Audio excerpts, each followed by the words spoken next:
Filmy beet Kannada YouTube ಚಾನಲ್ಗೆ ಸ್ವಾಗತ. ನಾನು ಸಂದೀಪ್. ಟಾಗೀಸ್ನಲ್ಲಿ ವಾಟರ್ ಬಾಟಲ್ಗೆ MRPಗಿಂತ ಹೆಚ್ಚು ಕೇಳಿದರೆ ದಂಡ. ಹೌದು, ಸಿನಿಮಾ ಮಂದಿರ, ವಿಮಾನ ನಿಲ್ದಾಣ ಸೇರಿದಂತೆ ಹಲವು ಕಡೆ ನೀರಿನ ಬಾಟಲನ್ನು MRPಗಿಂತಲೂ ಹೆಚ್ಚಿನ ಹಣಕ್ಕೆ ಮಾರಾಟವಾದರೆ ಸಹಜವಾಗಿಯೇ ಗ್ರಾಹಕರ ಜೇಬಿಗೆ ಕತ್ತರಿ ಬಿದ್ದೇ ಬೀಳುತ್ತೆ. ಇದಕ್ಕೆ ಕಡಿವಾಣ ಹಾಕಲು ಕೇಂದ್ರ ಸರ್ಕಾರ ಮುಂದಾಗಿದೆ. ಗ್ರಾಹಕ ವ್ಯವಹಾರಗಳ ಸಚಿವ ರಾಮ್ವಿಲಾಸ್ ಪಾಸ್ವಾನ್ ಅವರು ಈ ಕುರಿತು ಟ್ವೀಟ್ ಅನ್ನ ಮಾಡಿದ್ದು, ಯಾವುದೇ ಕಾರಣಕ್ಕೂ ಹೆಚ್ಚು ಬೆಲೆ ಕೊಟ್ಟು ನೀರಿನ ಬಾಟಲ್ ಅನ್ನ ಕೊಳ್ಳಬೇಡಿ ಅಂದಿದ್ದಾರೆ.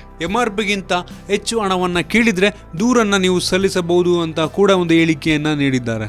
ಹೆಚ್ಚಿನ ಹಣ ಕೇಳುವ ಅಂಗಡಿ ಮಾಲೀಕನಿಗೆ ದಂಡ ಮತ್ತು ಜೈಲು ಶಿಕ್ಷೆಯನ್ನ ವಿಧಿಸುವ ಜೊತೆಗೆ ವಾಟರ್ ಬಾಟಲ್ಗಳನ್ನು ಸೀಸ್ ಮಾಡುವುದಾಗಿ ಇದರ ಮೂಲಕ ಟ್ವಿಟರ್ನ ಖಾತೆಯಲ್ಲಿ ಅವರು ಬರೆಕೊಂಡಿದ್ದಾರೆ. ಈ ಕುರಿತು ಉತ್ತಮ ಪ್ರತಿಕ್ರಿಯೆ ವ್ಯಕ್ತವಾಗಿದ್ದು, ಆದರೆ ಅಂಗಡಿಯ ಮಾಲೀಕರು ಇದನ್ನು ಜಾರಿ ತರುತ್ತಾರೋ ಅಥವಾ ಇಲ್ಲವೋ ನಾವು ಕಾದು ನೋಡಬೇಕಾಗಿದೆ. ನಿಮ್ಗನ್ಸುತ್ತೆ, ಒಂದು ಮೂವಿ ಥಿಯೇಟರಲ್ಲಿ, ಮಾಲ್ಗಳಲ್ಲಿ ಅತಿ ಹೆಚ್ಚು ಹಣಗಳಿಗೆ ಈ ಒಂದು ವಾಟರ್ ಬಾಟಲ್ ಆಗಿರ್ಬೋದು ಅಥವಾ ಕೋಲ್ಡ್ ಡ್ರಿಂಕ್ಗಳಾಗಿರ್ಬೋದು, ಪಾಪ್ಕಾರ್ನ್, ಇದೆಲ್ಲ ಅತಿ ಹೆಚ್ಚು ಹಣಕ್ಕೆ ಅವರು ಮಾರ್ತಾರೆ. ಈ ಒಂದು ವಾಟರ್ ಬಾಟಲ್ ಜೊತೆಗೆ ಅದಕ್ಕೂ ಕೂಡ ಒಂದು ಒಳ್ಳೆಯ ಕಾನೂನನ್ನು ತಂದರೆ ಸಾಮಾನ್ಯ ಜನರಿಗೆ ತುಂಬ ಅನುಕೂಲ ಆಗುತ್ತೆ.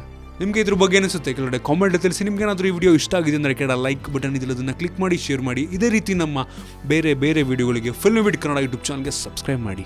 ಧನ್ಯವಾದ.